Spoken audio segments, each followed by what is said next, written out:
ஜெபத்தை குறித்து நாம் சிந்தித்துக் கொண்டிருக்கிறோம். கர்த்தருக்கு பிரியமில்லாத ஜெபம் அல்லது ஆண்டவர் அங்கீகரிக்காத ஜெபம், அவர் விரும்பாத நிலைமையில ஜெபித்தல், இதெல்லாம் நம்ம பார்த்தோம். அதனால இதெல்லாம் நம்ம ஞாபகத்திலே வைத்துக் கொள்ள வேண்டும். அவருக்கு பிரியமாய் ஜெபிப்பது எப்படி, அல்லது எந்த ஜெபத்தை கர்த்தர் ஏற்றுக்கொள்வார், ஏற்றுக்கிட்டு பதில் கொடுக்கறது எப்படி கொடுக்கட்டும், அது நன்மைக்காக எப்படி வேணாலும் கர்த்தர் கொடுப்பார். அப்போ எதெல்லாம் கர்த்தருக்கு பிரியமான நிலைமை, கர்த்தருக்கு பிரியமான நிலையில ஜெபித்தல். 2 நாளாகமம் 7வது அதிகாரம், நாளாகமத்தின் புத்தகம் 2 நாளாகமம் 7வது அதிகாரத்துல 14ஆம் வசனம்.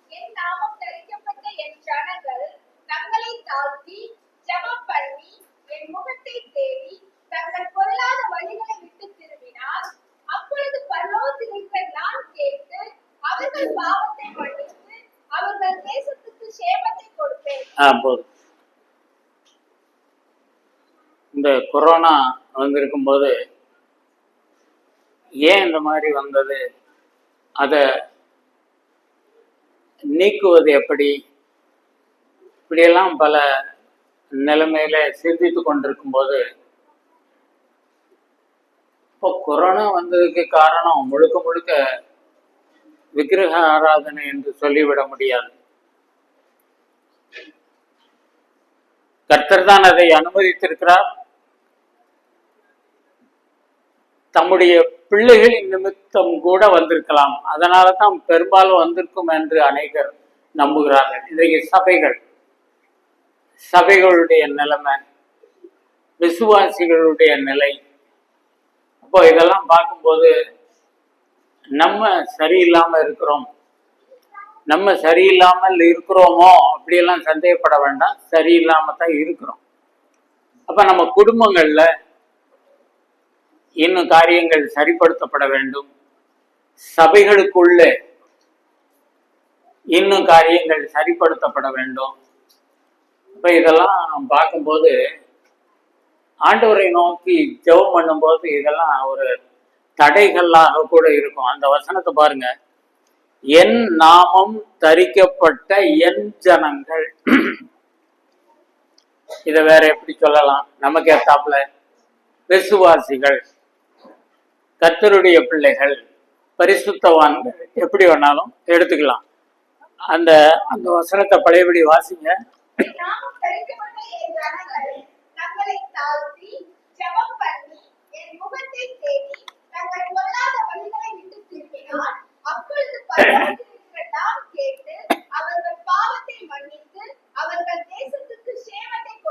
சரி, இப்போ ஜெபத்துக்கு போகும்போது பல வகையான ஜெபம் இருக்கிறது. தனி ஜெபம், அதுல கொஞ்சம் நேரம் அதிகம் செலவழிக்கணும். காலையில எழும்பி அவசர அவசரமா ஜெபம் பண்ணிட்டு நம்ம வேலைகள் கிளம்புறோம். எத்தனை பேர் அதிகாலையில் எழுப்பி ஜெபிக்கிறவங்க இருக்காங்க, 4 மணிக்கு 4:30 மணிக்கு. நம்முடைய பெற்றோர்கள், நம்முடைய முன்னோர்கள்லாம் ரொம்ப அதுல நிறைய நேரம் செலவழிச்சிருக்கிறாங்க. நம்ம காலையில எழும்பி அவசரமா ஜெபிச்சுட்டு வேலை இருக்கிறவங்க வேலையை பார்க்குறோம், வேலைக்கு போறவங்க போயிடுறாங்க. சரி, சாயங்காலம் எப்படி, சாயந்தரம் இப்ப காலையில குடும்ப ஜெபம் இருக்கோ இல்லையோ, குடும்ப ஜெபம் எல்லாம் நாங்கள் வைக்கிறது இல்லை பிரதர், எங்களுக்கு டைம் இல்லை. சரி, சாயங்காலமும் ஒவ்வொருத்தரும் ஒவ்வொரு நேரம் வராங்க. இவர் வேலை முடிச்சு வர்றதுக்கு ரொம்ப நேரம் ஆகுது. அப்போ 4 பேர் இருந்தா 4 நேரத்துல வரும். எப்படி பிரதர், இந்த சாக்கு போக்கு ஆண்டவர்கிட்ட சொல்ல முடியாது. அப்போ குடும்பமா ஜெபம் பண்ணணும், தனிப்பட்ட முறையில ஆண்டவருடைய சமூகத்துல எங்க போனாலும் ஜெபம் பண்ணலாம். ஒரு பஸ்ல பிரயாணம் பண்றோம், ட்ரெயின்ல பிரயாணம் பண்றோம், ஃப்ளைட்ல நீங்க போயிருக்கலாம், எதுல போனாலும் ரொம்ப நம்முடைய நேரங்கள் செலவிடப்பட வேண்டும் ஜபத்துல. இதுல முதல் ஸ்டெப் என்ன போட்டிருக்கு பாத்தீங்களா? தங்களை தாழ்த்தி. அப்போ எனக்கு இது என்னுடைய பிறப்புரிமை, பர்த்ரைட் மாதிரி. உண்மைதான், ஆண்டவருடைய பிள்ளைகள் அந்த உரிமை இருந்தாலும் ஒரு நிமிர்ந்த நிலைமையில நான் ஜெபம் பண்ணுவேன், ஆண்டவர் கேட்கணும், அப்படி இல்லை. அப்போ என்னை தாழ்த்தி, நான் அப்பதான் சொன்னேன்ல, ஜெபம் பண்ணும்படி 2 மனுஷர் போனார்கள். அதுல ஒருத்தன் தன்னை பற்றி பெருமையா பேசிக்கிட்டே இருந்தான், இன்னொருத்தன் தூரத்துல நின்று, இல்ல அதுக்கு முந்தி மார்பிலே அடித்து கொண்டு, பாவியாகி என் மேல் கிருபையாயிரும். என்னைக்கு அந்த தாழ்மை வருதோ எல்லா காரியமும் சரியாயிரும். குடும்பத்திலே தாழ்மை, சபையிலே தாழ்மை. இந்த தாழ்மைக்கு எதிரான வார்த்தையை பார்த்தீங்கன்னா அது ஒரு வைராக்கியம், ஒரு பெருமை. நான் எதுக்கு அவன்கிட்ட போய் மன்னிப்பு கேட்கணும்? தப்பு செஞ்சது அவன் தானே, நான் எதுக்கு தாழ்ந்து போகணும்? தப்பு செஞ்சது அவன் தானே. இதே சிந்தனை ஆண்டவருக்கு வந்திருந்தா நான் எதுக்கு இந்த பூமிக்கு வரணும்? நான் எதுக்கு இந்த யோசிச்சு பாருங்க. இன்னைக்கு காலையில ஆராதிச்சவன், அப்ப ஆண்டவருடைய பாடு மரணம் எதுக்கு அவசியமா? கொஞ்சம் யோசிச்சு நம்ம யோசனையில யோசிச்சு பாருங்க. எதுக்கு நான் எதுக்கு போகணும்?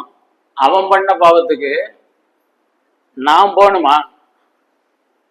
இப்படி கர்த்தர் யோசிக்கவில்லை. எது அவருக்கு பிரதானமாயிருந்தது?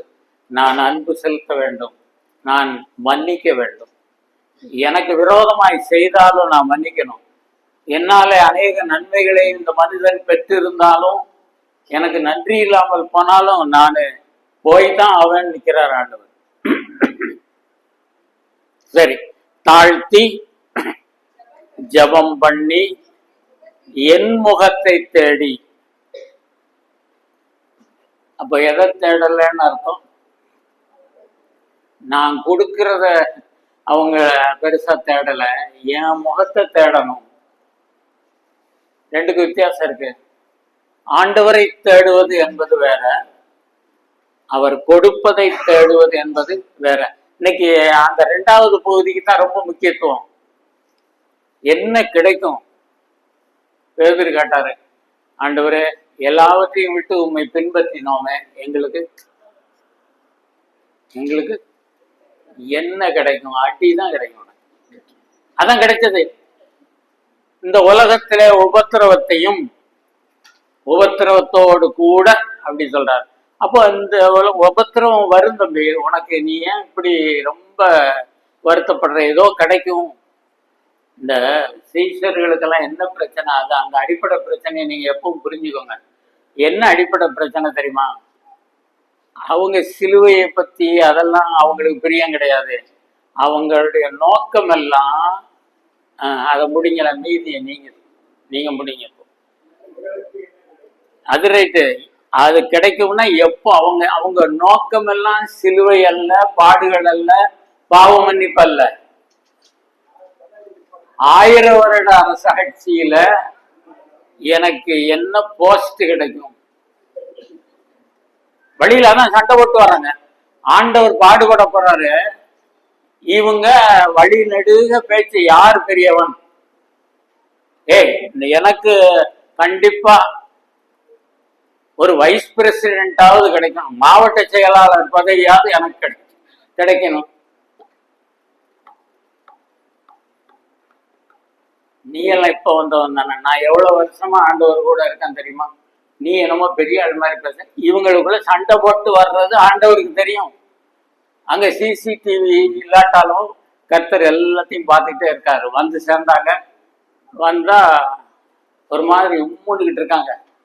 எப்பவுமே தப்பு பண்ணிட்டு வர்றவங்க ஒரு மாதிரியா இருப்பாங்க.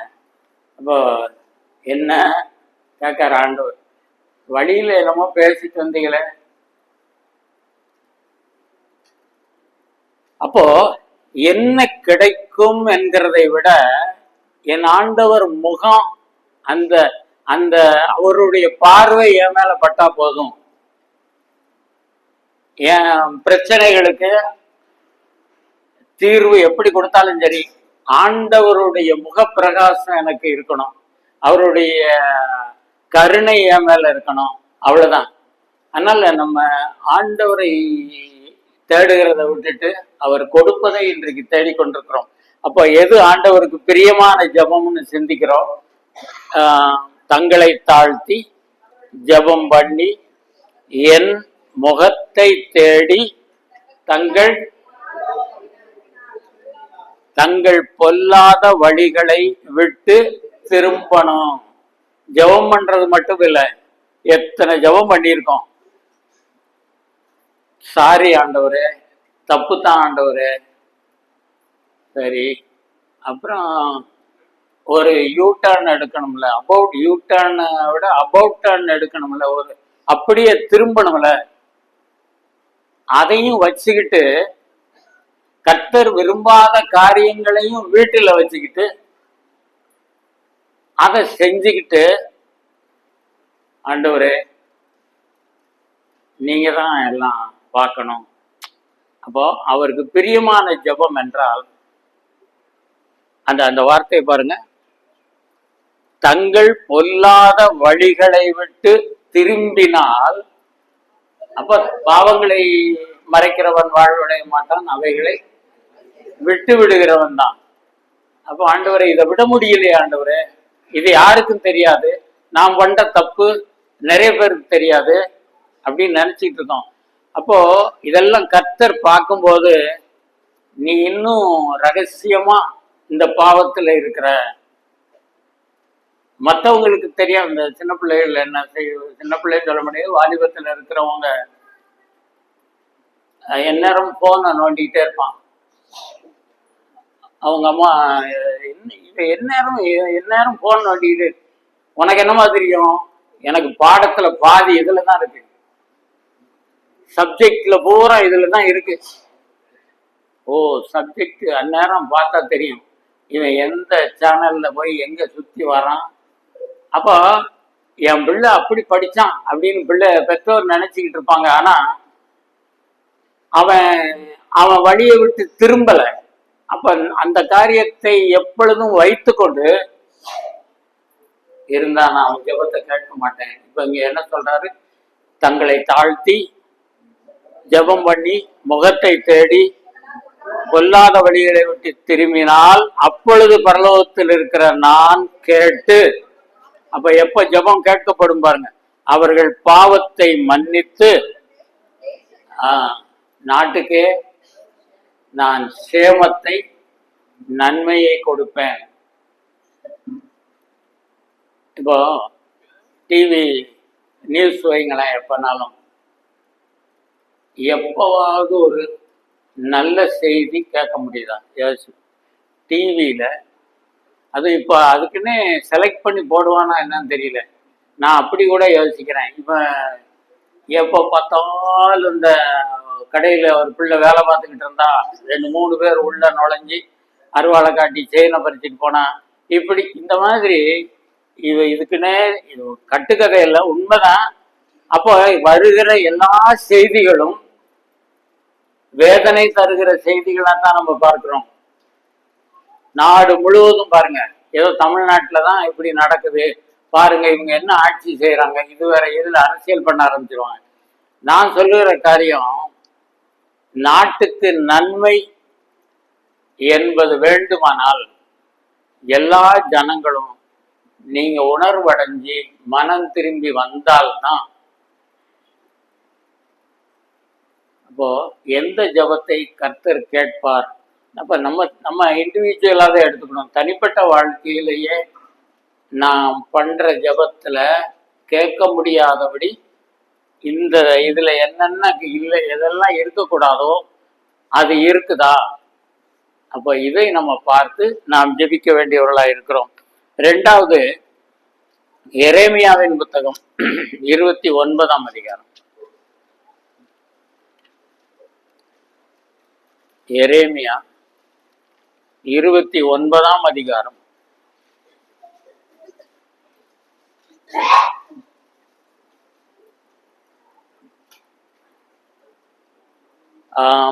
13க்கு முன்னாடி 12 12 13 வாசிங்க.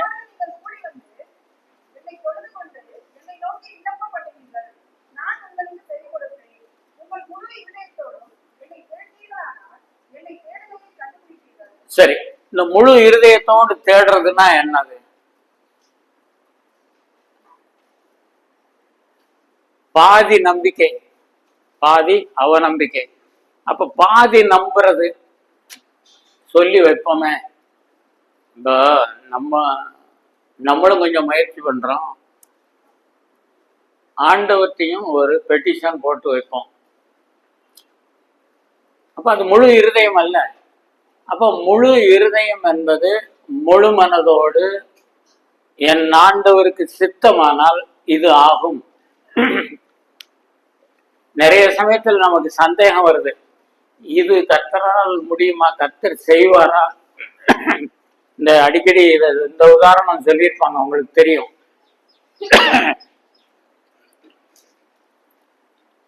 ஜன்னல்லாம் அடைச்சிருக்கு, ஒருத்தன் அதுக்கு முந்தின நாள் பிரசங்கம் பண்ணதை கேட்டிருக்கான். மலையை பார்த்து நீ விசுவாசத்தோடு அது பெயர்ந்து போயின்னா அது அந்த மரம் வந்து நடு சமுத்திரத்துல நடப்படும், மலை பெயர்ந்து போகும். அப்போ இவன் ஜன்னலை திறந்து மேற்கு தொடர்ச்சி மலையை பார்த்து, அப்படி இல்லை இங்கே எங்கேயும் என்கிட்ட வந்து குறிப்பு காட்டுறக்கூடாது. அப்போ மலையே நீ பெயர்ந்து போய் கடல்ல விழு அப்படின்னு சொல்லிட்டு கதவை மூடிட்டு வந்துட்டான். கொஞ்ச நேரம் கழிச்சு, சரி ஒரு 10 நிமிஷம் டைம் கொடுப்போம், ஏன்னா மலை வந்து பெயரணும். அப்ப திறந்து பார்த்தா மலை அப்படியே இருக்கு. அவன் சொன்னா, நான் நினைச்சேன், முதல்ல நினைச்சேன். அப்போ இதை வந்து வேடிக்கையா பலர் நீங்க கேட்டிருப்பீங்க. அப்போ நமக்கு இப்படித்தானே இருக்கு, முதல்ல நினைச்சேன், இது நிறைவேறாதுன்னு எனக்கு தெரியும். அப்படி அல்ல, நம்ம அதற்கான தடைகளை எல்லாம் பார்த்தோம். நிறைய ஜெபம் இப்படி பண்ணக்கூடாது, இப்படி கர்த்தர் தடை பண்ணதுக்காக ஜெபம் பண்ணாத, கர்த்தருடைய சித்தத்திற்கு விரோதமா பண்ணாத. அப்ப எல்லாம் ஆண்டவர் எல்லாம் தெளிவா பைபிள்ல சொல்லி இருக்கிறாரு. ஆனா இங்க வரும்பொழுது கர்த்தர் என்ன சொல்றாரு? நம்பிக்கையோடு ஜெபம் பண்ண. ஆண்டவரே, உம்மால கூடாத காரியம் ஒன்றுமில்லை, என்னை பலப்படுத்துகிற கிறிஸ்துவனால எல்லாவற்றையும் செய்ய எனக்கு பலன் உண்டு, ஆயினும் என் சித்தத்தின்படி அல்ல. ஆண்டவர் நமக்கு நல்ல ஒரு முன்மாதிரியை வச்சிருக்கார். ஆண்டவரே, நான் விரும்புகிற காரியம் என் வாழ்க்கையில நடக்கும், நான் ஒரு நாள் விரும்பக்கூடாது. ஆண்டவரே, நீர் விரும்பணும். அங்க பாருங்க, முழு மன, அந்த வார்த்தை என்ன போட்டிருக்கு? முழு இருதயத்தோடும் என்னை தேடினீர்களானால் என்னை தேடுகையில். அதனால இதுக்கு ஒரு ஏஜென்ட் தேவையில்லை. பாஸ்டரை போய் பார்த்து, நம்ம சபையில பாஸ்டர் உண்டு, நம்ம அந்த வார்த்தையை பயன்படுத்துறது இல்லை. பாஸ்டர் என்கிற வார்த்தை பைபிள்ல இருக்கு. மேய்ப்பர்கள், அதான் மூப்பர்கள். அப்போ எந்த சபையினாலும் சரி, எனக்காக ஜெபம் பண்ணுங்கன்னு சொல்றதுல எந்த தவறும் இல்லை. ஆனா கொஞ்சம் கேட்டு சொல்லுங்க. கேட்டு சொன்னாலே என்ன அர்த்தம்? நமக்கும் அந்த ஆளுக்கும் நேரடி தொடர்பு இல்லைன்னு அர்த்தம். அப்ப இவர்கிட்ட சொல்லி விடுறான், நீங்க கொஞ்சம் கேட்டு சொல்லுங்க. ஆனா ஆண்டவர் என்ன விரும்புறாரு? யார் மூலமா நீ வர வேண்டாம், நீ என்னை தேடுங்க. அப்போ என்னை தேடுகையில், அந்த வார்த்தை, உங்கள் முழு இருதயத்தோடும் என்னை தேடினீர்களானால் என்னை தேடுகையில் கண்டுபிடிப்பீர்கள். அதனால நிறைய பேருக்கு லெட்டர் எழுதுறது, இந்த மாதிரி இந்த குடும்ப சூழ்நிலை அல்லது வாட்ஸ்அப் மூலம் அனுப்பி இதுக்காக ஜெபம் பண்ணுங்க, எந்த தவறும் இல்லை. அதுக்கு முன்னாடி நானும் என் ஆண்டவரும்.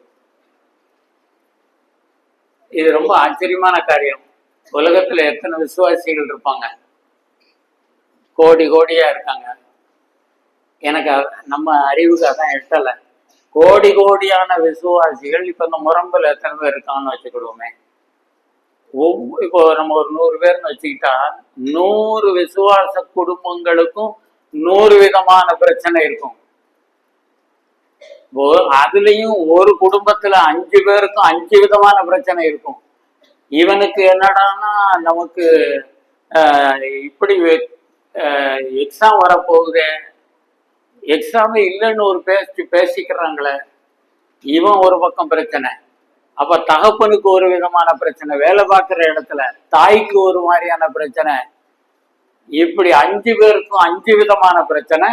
100 × 5 இப்போ இந்த கால்குலேட்டர் பார்க்குறாங்கன்னு நினைக்கிறேன். 100 × 5 500 வகையான பிரச்சனைய இந்த ஊர்ல மட்டும். இத கவனிக்கிறாரா கவனிக்கலையா? கவனிக்கிறார், கேட்கிறார். அப்போ ஆண்டவர் என்ன சொல்றாரு, நீங்க குரூப்பா வாங்க, சபையா என்கிட்ட வாங்கன்னு சொல்லலை. சபையாவும் வரலாம், தனிப்பட்ட முறையிலே நான் முழு இருதயத்தோடும் என் ஆண்டவரை நான் தேடுவேன். தேடி பாருங்க, நிச்சயமா ஒவ்வொரு காரியத்திலும் கர்த்தர் உணர்த்துவார்.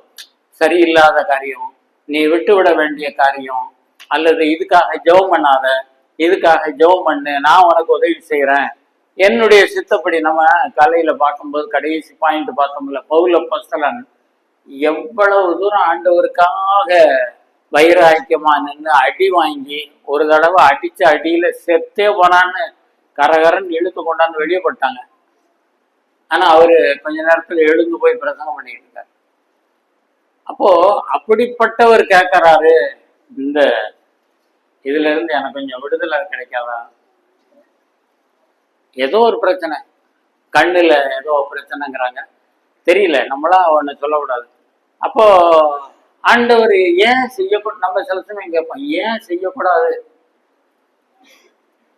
இருக்கட்டும்பா, உனக்கு அந்த வியாதி இருப்பது நல்லது நினைக்கணும் நம்ம. ஆண்டவரே, எனக்கு இன்னும் அந்த தலை சுத்து நிக்க மாட்டேங்குத, அல்லது பல்வலி தலைவலி தாங்காத, எந்த வைத்தியம் பார்த்தும் கர்த்தர் சொல்றாரு, என் கிருபை உனக்கு போதும். அது உலக மனுஷனுடைய பார்வையில கிண்டல் பண்ணுவாங்க. நீ கேட்கறது ஒண்ணு, அவர் என்ன சொல்றாரு, என் ஆண்டவர் சொல்றாரு, சுகமா 3 தடவை கேட்டாலும் சரி, நான் சுகமாக்கல, என் கிருபை உனக்கு போதும், பலவீனத்தில என் பலன் பூரணமாயிடும். அப்போ இந்த ஜெபத்துல கர்த்தருக்கு ஒப்பு கொடுத்த ஒரு நிலைமை காணப்பட வேண்டும். சரி, இன்னொரு முக்கியமான ஒரு பாயிண்ட்டுக்கு போறோம். அடுத்த பாயிண்ட், 3வது, மார்க் எழுதின சுவிசேஷம் 11ஆம் அதிகாரத்துக்கு வாங்க. மார்க் 11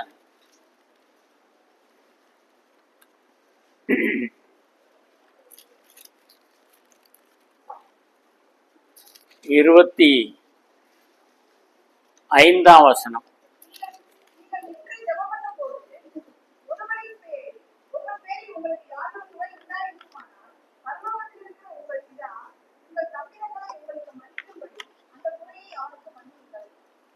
போதும், இதை நல்லா கவனிச்சிங்களா? நீங்கள் நின்று ஜெபம் பண்ணும்போது ஒருவன் பேரில் கவனிக்கணும், அவன் இன்னொருத்தனுக்கு உங்க பேர்ல குறைன்னு ஒரு இடத்துல வரும். இது ஒருவன் பேரில் உங்களுக்கு யாதொரு குறை உண்டாயிருக்குமானால்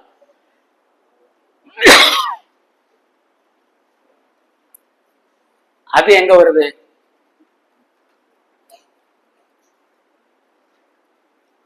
உங்கள் பேரில் ஒருவனுக்கு குறை இருக்குமானால், நீங்கள் பலி செலுத்த போகும்போது உன் சகோதரன் ஒருவனுக்கு உன் பேரில் குறை இருக்கு. இங்க என்ன போட்டிருக்கு? உங்கள் ஒருவன் பேரில் உங்களுக்கு ஏதோ ஒரு மனஸ்தாபம் இருக்கு, அந்த ஆளை கண்டாலே பேச மனசில்ல, பேச பிடிக்கல, ஏதோ ஒரு சூழ்நிலை. உங்களை பொறுத்த மட்டும் அது நியாயமா இருக்கும், பொதுவாகவும் நியாயமா கூட இருக்கலாம்.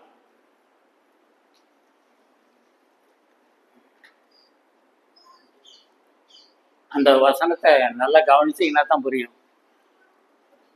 பரலோகத்தில் இருக்கிற உங்கள் பிதா உங்கள் தப்பிதங்களை உங்களுக்கு மன்னிக்கும்படி அந்த குறையை, அதான முடியல, பாருங்க. ஆண்டவர் உங்களுக்கு மன்னியும் ஆண்டவரே தப்பு செஞ்சுட்டேன், சாரி சாரி சாரி சாரி சொல்றீங்கள, அப்படி அவர் மன்னிக்கணும்னா நீங்க மன்னிக்கணும். உதைக்கிற மாதிரி இருக்குல்ல, எங்கேயோ உதைக்குது, அது முடியலையே. இப்ப கர்த்தர் சொல்றாரு, உண்மையில ரொம்ப ஈஸி கிடையாது. நீங்க நினைக்கிற மாதிரி, நான் சொல்ற மாதிரி ஈஸி இல்லைன்னு விட்டுறவும் முடியாது. அப்ப கர்த்தர் சொல்றாரு, நான் உன்னைய மன்னிக்கணும்னா நீ அவனை மன்னிக்கணும்.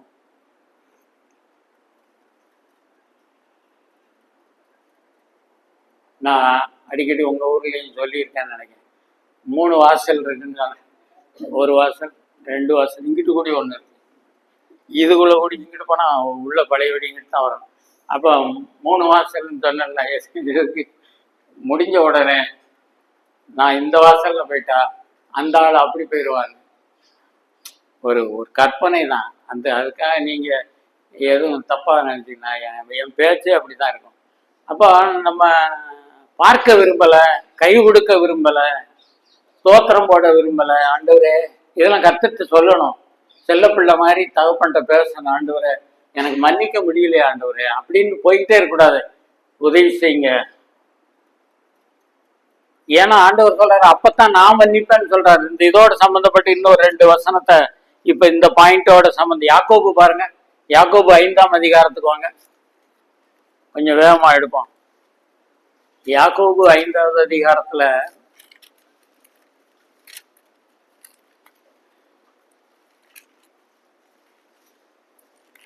16வது வசனம், 16. மெதுவா யாராவது ஒருத்தர்.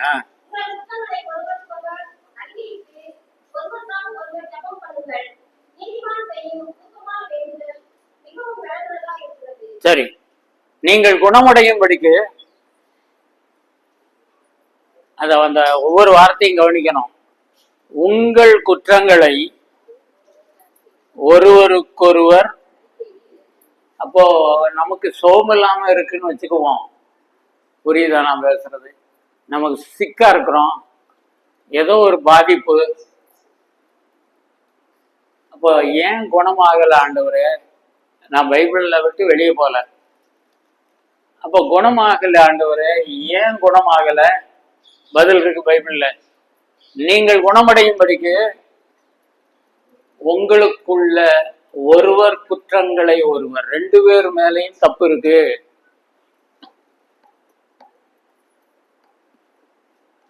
இல்ல, நான் சொல்ற காரியம் உங்களுக்கு எப்படி ஒத்துக்குமோ ஒத்துக்கலையோ அதை பத்தி எனக்கு பிரச்சனை இல்லை. வசனத்தை நான் பேசுகிறேன்.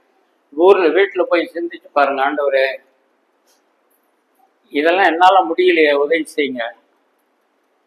ஒருவர் குற்றங்களை ஒருவர் மன்னித்தால் குணமாகும், அப்படியும் இருக்குது. அப்போ வியாதிக்கு காரணம் என்ன? ஒட்டுமொத்தமா பாவம்னு சொல்ல முடியாது. மொத்தமா பாவம் தான் காரணம், பாவமும் காரணமா இருக்கிறது. அப்போ இந்த இங்க என்ன காரணம்? உங்க 2 பேருக்கு இடையில இன்னும் நீங்க சரிப்படுத்த விரும்பல.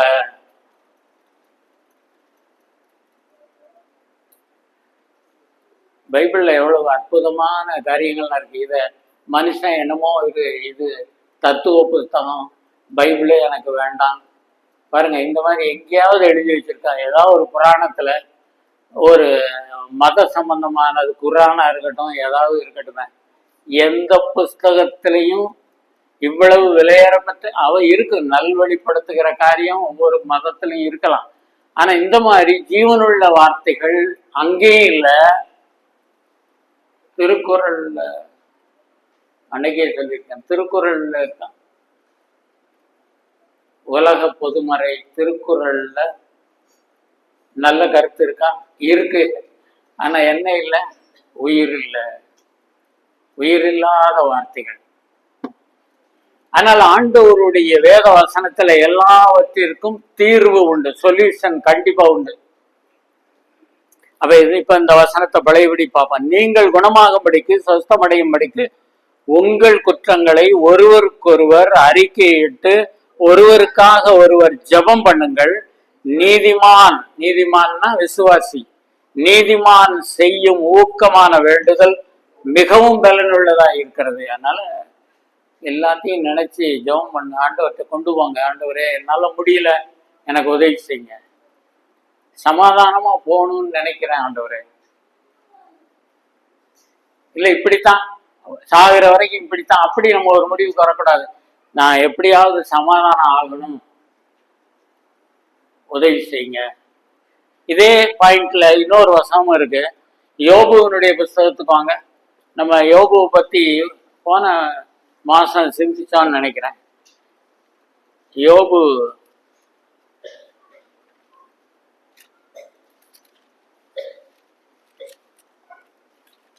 கடைசி பகுதிக்கு வாங்க. நம்ம போன தடவை 42ஆம் அதிகாரம், அங்க என்ன நடந்துச்சு பாருங்க. நீங்கள் என்னை குறித்து நிதானமாய் பேசவில்லைன்னு சொல்றாரு ஆண்டவர் 7வது வசனத்துல. யோபு பேசினது மாதிரி நீங்க நிதானமா பேசல சொல்லிட்டு, அந்த 8ஐயும் 9ஐயும் நல்லா கவனிங்க. 8வது வசனத்தை பாருங்க.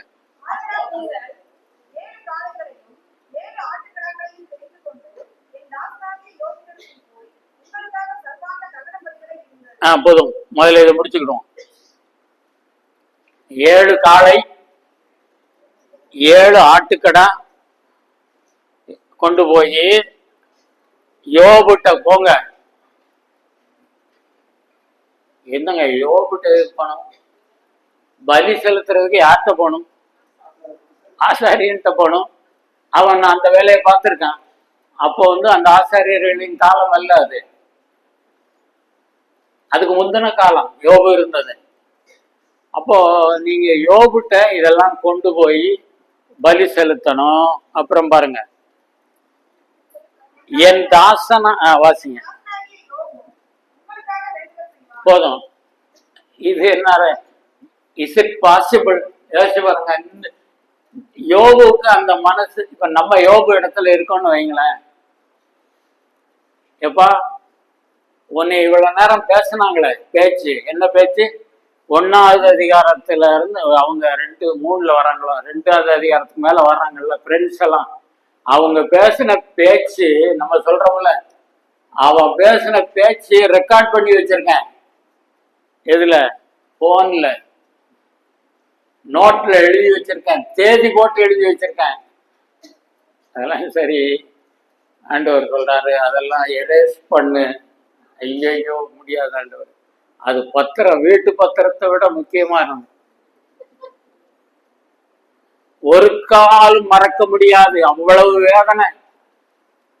ஆண்டவர் என்ன சொல்றாரு? யோபுட்ட போய் பலி செலுத்திட்டு, யோபு உங்களுக்காக வேண்டுதல் செய்வானா. நீங்க அவனை புண்படுத்தி, வெந்த புண்ணில் வேல் நுழைவது போலன்னு சொல்லுவாங்கல்ல, எரிகிற தீயில எண்ணெய் ஊற்றுவது போல அவனை அவ்வளவு வேதனைப்படுத்தினீங்களே, உங்களுக்கு நான் வேண்டுதல் செய்யணுமோ? பேசுவோம் இல்லை நம்ம, உனக்கு நான் ரெக்கமெண்ட் பண்ணணும். ஏன்னா இப்ப மட்டும் என்கிட்ட வர தெரியுது, நம்ம எத்தனை கேள்வி கேட்போம். கர்த்தர் சொல்றாரு, யோபுட்ட போய் பலி செலுத்துங்க, யோபு உங்களுக்காக வேண்டுதல் செய்வான். எப்படி எல்லாம் கீழே இறங்குது வருங்க. கீழே இறங்க மனசு இருந்தா தான் காரியம், இந்த காரியம் எல்லாம் நடக்கும். அப்புறம் இல்ல, அதுக்கு நான் அவன் முகத்தை பார்த்து உங்களை, அந்த ஒவ்வொன்னா சிந்திச்சா நல்லா இருக்கும். நான் அவன் முகத்தை பார்ப்பாரான். இதெல்லாம் விளங்குதா? யோபு முகத்தை பார்ப்பாரான் அப்படின்னா என்ன அர்த்தம்? உங்களுக்கும் யோபு என்ன கேட்டிருப்பாரு? ஆண்டவரே இவர்களை மன்னியும் மன்னியும்னு கேட்டிருப்பார்ல. அவன் முகத்தை பார்த்து, அப்ப காரியம் சரியாகணும்னா இவ்வளவு நடக்கணுமே. அதனால நீங்க என்ன தீர்மானம் எடுக்க போறீங்களோ எனக்கு தெரியாது. என்ன பிரசங்கம் அப்படி பிரசங்கம் பண்ணாரு. ஒன்று நீங்கள் பிரசங்கியாருக்கு ஒரு நாளும் மார்க் போடாதீங்க. பிரயோஜனமா இருந்தால் ஆண்டவருக்கு நன்றி செலுத்துங்க. பைபிள் வசனத்தை தான் நான் சொன்னேன், நான் பெரிய ஆராய்ச்சி பண்ணியெல்லாம் சொல்லலை. அப்போ ஆண்டவர் என்ன சொல்றாரு? நீ ஒருவர் குற்றங்கள், நீங்கள் ஒருவர் குற்றங்களை ஒருவர் அறிக்கை செய்து ஒருவருக்காக ஒருவர் வேண்டுதல் செய்யுங்கள். யோபு காரியம் என்ன? பலி செலுத்தின பிறகு யோபுவின் முகத்தை பார்த்து உங்களுக்கு மன்னிப்பு கிடைக்கும், உங்களை உங்கள் புத்தியினத்துக்கு தக்கதாக நடத்தாதிருப்பேன், என் தாசனாய் யோபு பேசினது போல் நீங்கள் என்னை குறித்து. ரைட்டா? அடுத்த வசனத்தை பாருங்க, 9வது வசனம். அப்பொழுது தேமானியனான எலிபாசும் சூகியனான பில்தாதும் நாகமாத்தியனான சோப்பாரும் போய் கர்த்தர் தங்களுக்கு சொன்னபடியே செய்தார்கள். அப்பொழுது கர்த்தர் யோபின் முகத்தை, அதனால சும்மா மன்னிக்கிறதுங்கிறது மன்னிச்சுட்டேன், சில சமயம் சொல்லுவோம் மன்னிச்சுட்டேன்னு சொல்லுங்க. மன்னிச்சுட்டேன் போ, இதான் மன்னிப்பு, மன்னிச்சுட்டேன். அதுக்கப்புறமும் ஏதாவது பிரச்சனை, நான் தான் சாரி கேட்டல்லப்பா. பாருங்க, சாரி கேட்டதுக்கு எஃபெக்ட் என்ன இருக்கு?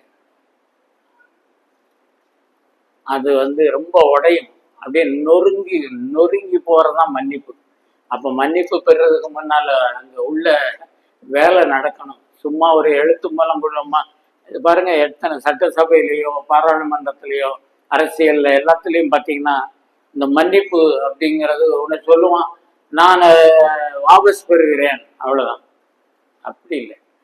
அப்போ கர்த்தர் சொல்றாரு, நீங்க 3 பேர் இப்படி செய்யணும்னு சொன்னதுக்கு செஞ்சாங்க. அதனால எப்போ காரியம் சரியாகும் தெரியுமா? நான் சரி பண்ண வேண்டிய காரியத்தை சரி பண்ணும் போதுதான். அவங்க 3 பேரும் பார்த்துங்க, கர்த்தர் தங்களுக்கு சொன்னபடியே செய்தார்கள். அதனால இந்த மூணு பாயிண்ட்டும் சேர்ந்தாப்புல நம்ம வச்சுக்கணும். இன்னும் ஒரே ஒரு பகுதி நம்ம கொஞ்சம் விரிவாக பார்த்து முடிக்கலாம். எசேக்கியா ராஜா ஒரு காரியம் செய்தான், அதை நம்ம முந்தைய கூட பார்த்துருக்கோம். ஆனால் அது இங்கே எந்த பாயிண்டோட சேர்த்து பார்க்கல. 2 ராஜாக்கள் 19வது அதிகாரம், அதை ஏசாயாவிலையும் நம்ம பார்த்தோம். 2 ராஜாக்கள் 19வது அதிகாரத்துல கர்த்தருக்கு பிரியமான ஜெபம்.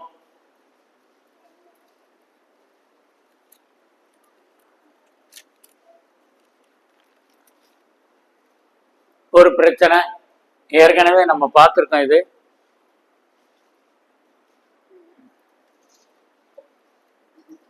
ராஜாவுக்கு எதிராக, தேசத்துக்கு எதிராக சத்துரு வர்றான். எசேக்கியாவுக்கு ரொம்ப வேதனை. நேர ஏசாயாவுக்கு ஆள் அனுப்புறாரு.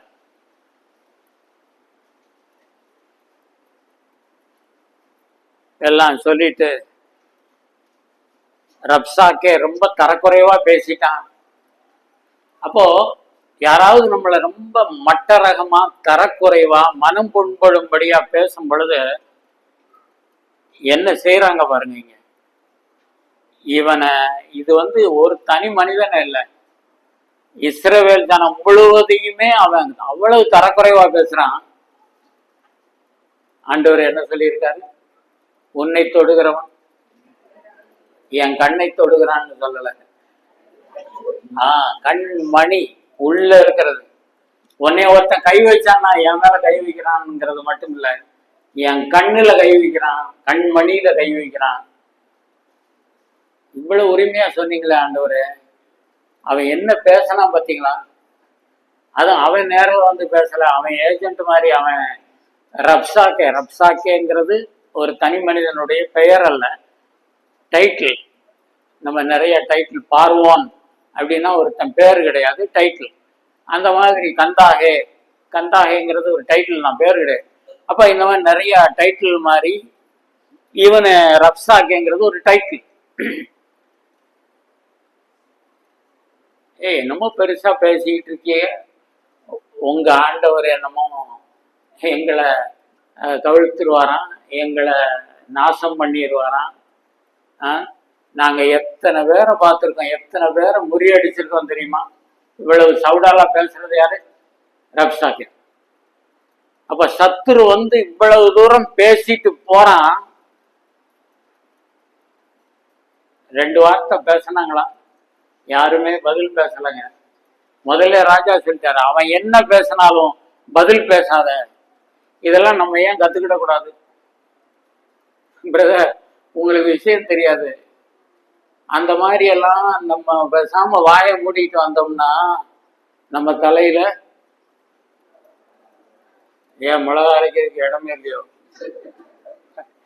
என்ன பேச்சு! நம்மளை ஈனா வானான்னு நினைச்சிருவோம் பிரதர்.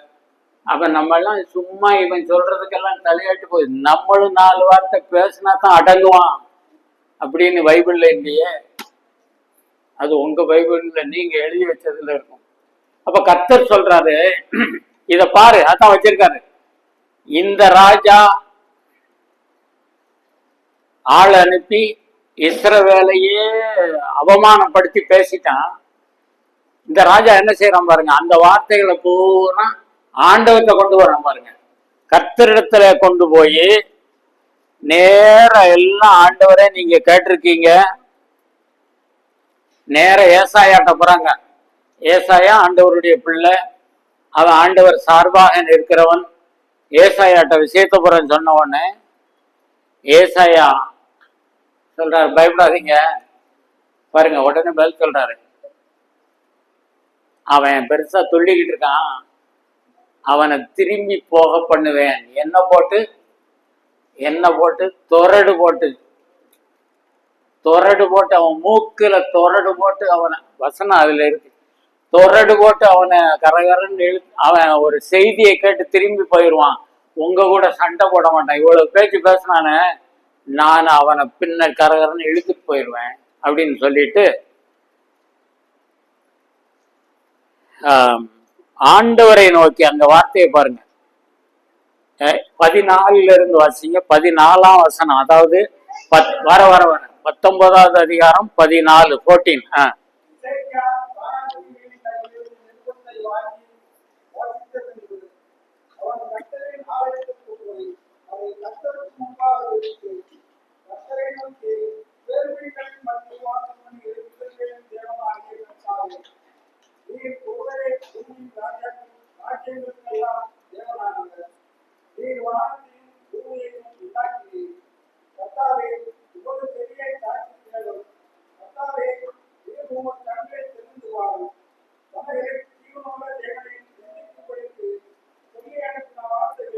பாத்தீங்களா, எங்க போகுது எல்லாம் துருவா அங்க போயிடுச்சு.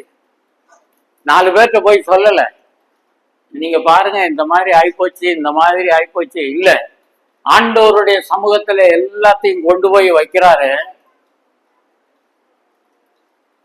இந்த மாதிரி பேசிட்டான் சத்துரு, நம்மளை தரக்குறைவா பேசிட்டான். எந்த ஊருக்காரன், எந்த உலகத்துல? இந்த கொஞ்ச நேரத்துல முடிச்சிருவேன், ரொம்ப சோர்ந்து போயிட்டீங்க. அப்ப எந்த ஊருக்காரன்? பக்கத்துல சொக்கம்பட்டியா? சொல்லுங்க, நீங்க சொல்லலன்னா நானே. அசீரியா. இந்த அசீரியா தலைநகர் தான் நினிவே. ஆண்டவர் எப்படி பாராரு பாருங்க. அசீரியாக்காரன் இப்படி பேசிட்டு போயிட்டான். ஆண்டவர் என்ன செய்யறாரு, யோனாவை பார்த்து, அந்த தலைநகர்ல போய் என்னைய பத்தி சொல்லு, அந்த ஜனங்கள் மனம் திரும்பட்டும். ஐயோ, நான் போக மாட்டேன். அவங்களெல்லாம் மனம் திரும்பி பரலோகத்துல வரவா? நீங்க ஒரு ஊருக்கு போச்சோன்னா நான் வேற ஊருக்கு போயிடுவேன். இப்போ அது பிரச்சனை இல்லை. இங்க நமக்கு என்ன காரியம்னா, எவ்வளவு வார்த்தைகள் பேசினாலும் கர்த்தருக்கு உகந்த ஜெபம், ஆண்டவருக்கு பிடிச்ச ஜெபம் என்னன்னா, ஆண்டவரே நான் பதில் செய்ய மாட்டேன். ஏன்னா நீங்க என்ன சொல்லியிருக்கீங்க, பழி வாங்குதல் எனக்குரியதுன்னா அவர் சொல்றாரு. நம்ம உடனே நம்மளும் சொல்றோம், பழி வாங்குதல் எனக்கும் உரியது. இல்ல, பழி வாங்குதல் எனக்குரியது, நானே பதில் செய்வேன். நானும்னு சொல்லலை, நான் பாத்துக்கிறேன்பா. ஒரு இடத்துல சொல்றாரு, அமலேக்கு உங்களை வழிமறித்த செய்கையை என் மனதிலே வைத்திருக்கிறேன். நீங்க எகிப்துல இருந்து வரும்போது உங்களை ஒருத்தன் வழிமறிச்சான். அன்னைக்கு அவன் ஊர் வழி அவங்கள போக விடல, நான் மனசுல வச்சிருக்கேன்னு ஆண்டவர் சொல்றாரு. நீங்க ஒன்றும் டைரியில எழுதுனது யாருக்கும் வாசிக்க வேண்டாம்.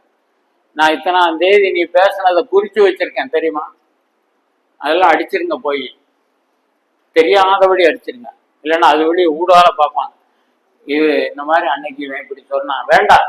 அப்ப கர்த்தர் சொல்றாரு, நீ எல்லாம் உன் மனசை ஏன்ட்ட கொண்டு வந்து கொட்டு.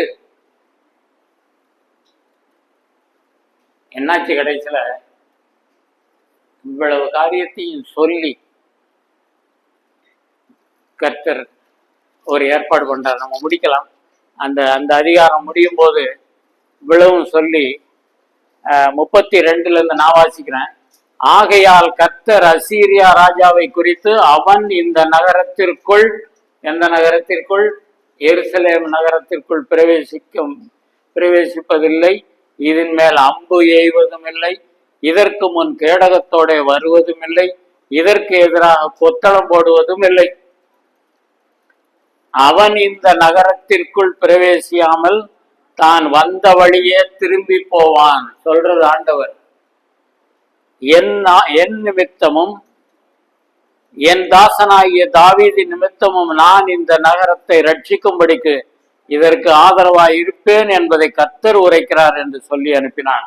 என்ன நடந்துச்சுன்னு பாருங்க. சண்டை எப்படி முடிஞ்சது, பிரச்சனை எப்படி தீர்ந்தது. 35 அன்று ராத்திரியில் சம்பவித்தது என்னவென்றால், கர்த்தருடைய தூதன் புறப்பட்டு அசீரியரின் பாளையத்தில் 1,85,000 பேர், அதான் 1,85,000 பேரை சங்கரித்தான்.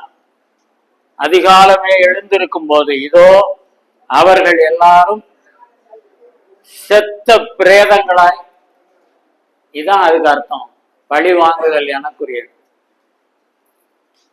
நீங்க ஒண்ணும் பண்ண வேண்டாம்ப்பா, நீ கர்த்தர் உங்களுக்காக யுத்தம் பண்ணுவார், நீங்கள்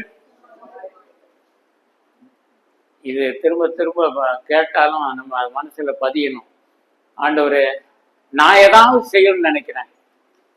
இல்லப்பா, நீ ஒன்றும் செய்ய வேண்டாம், ஏன்ட்டு சொல்லிட்டீல, நான் பார்த்துக்கிறேன். கர்த்தர் எப்படி பார்த்தா, அவங்கள யுத்தம் பண்ணி இவங்களை முறியடிக்க விடலை, யாரும் யுத்தம் பண்ணலை, யுத்தம் பண்ணாமலேயே, அதான் என் வழிகள் உங்கள் வழி இல்லை, உங்க நினைவு என்னுடைய நினைவு இல்லைன்னு சொன்னால, யாருமே நினைத்து பார்க்காதபடி அங்க காரியத்தை முடிச்சுட்டார் ஆண்டவர். அதனால இதெல்லாம் கர்த்தருக்கு பிரியமான ஜெபம். அவர் கையில ஒப்பு கொடுத்துட்டார். ஆனா அது சும்மா அவரை நோண்டிக்கிட்டே இருக்கக்கூடாதுன்னு, நானும் பார்த்துக்கிட்டே இருக்கேன், அவர்கிட்ட ஒப்பு கொடுத்துட்டேன், ஒண்ணுமே நடக்க மாட்டேங்க பாரு. அவனும் சந்தோஷமா தானே இருக்கான், 7வது வீட்டுல இருக்கான், அவனும் ரொம்ப ஜாலியா சிரிச்சுக்கிட்டு தானே போறான் போகும்போது வரும்போது. அப்படியெல்லாம் நினைக்க வேண்டாம். அது அவருக்கு சித்தமானபடி அவர் நடத்தட்டும். ஆனா தாவீது என்ன சொல்றாரு, ஒருத்தன் கல்ல கொண்டு எறிகிறான், போய்கிட்டு இருக்கும் பொழுது தூஷித்துக்கிட்டே வராங்க சிமை. அப்போ கூட இருக்கவங்க அங்க ஒரு ஆர்டர் மட்டும் கொடுங்க, கண்ணை மட்டும் அசைச்சிருங்க, அவனை காலி பண்ணிடுறாங்க. ஏய் சும்மாரு, கர்த்தர் அவன் என்னை தூஷிக்கும்படி அவனுக்கு சொல்லி இருக்காரு. இப்படி சொல்லுவோமா? 4 வசவு நம்மளை கண்டபடி பேசுறாங்க. ஆண்டவர் சொல்லியிருக்காரு, என்னை திட்டும்படி சொல்லியிருக்கிறாரு. கல்ல கொண்டு எறிகிறதுனா அவருடைய சித்தம். யாரு? பெரிய ராஜா சொல்றான். இப்படியெல்லாம் சிந்திக்கும் பொழுது, ஆண்டவரே, உமக்கு பிரியமான ஜெபம் என் வாழ்க்கையிலே காணப்பட உதவி செய்யும் என்று கேட்போம். குடும்ப காரியமா இருந்தாலும், சபையோடு சம்பந்தப்பட்டதா இருந்தாலும், நம்ம தொழில் செய்கிறதோ எதுவா இருந்தாலும் நம்ம கையில எடுக்க வேண்டாம். பிரச்சனைகளை நம்ம தீர்க்க முயற்சி பண்ண வேண்டாம். ஆண்டவரே, எங்களுடைய கண்கள் உண்மையே நோக்கி கொண்டிருக்கிறது. வேலைக்காரரின் கண்கள் எஜமான் கண்ணை நோக்குது, அவருடைய எஜமாட்டியின் கைகள்.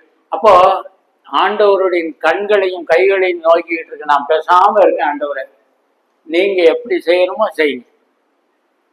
அப்படிப்பட்ட நிலைமையிலே ஜெபிப்போம், கர்த்தருக்கு ஒப்பு கொடுப்போம்.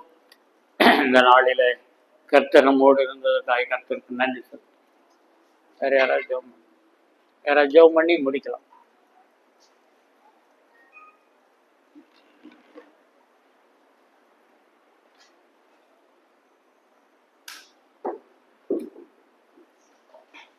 ஜெபத்தை கொடுத்ததான அருமையான சத்தியத்தை இந்த நாளில் கூட நான் கேட்டோம்.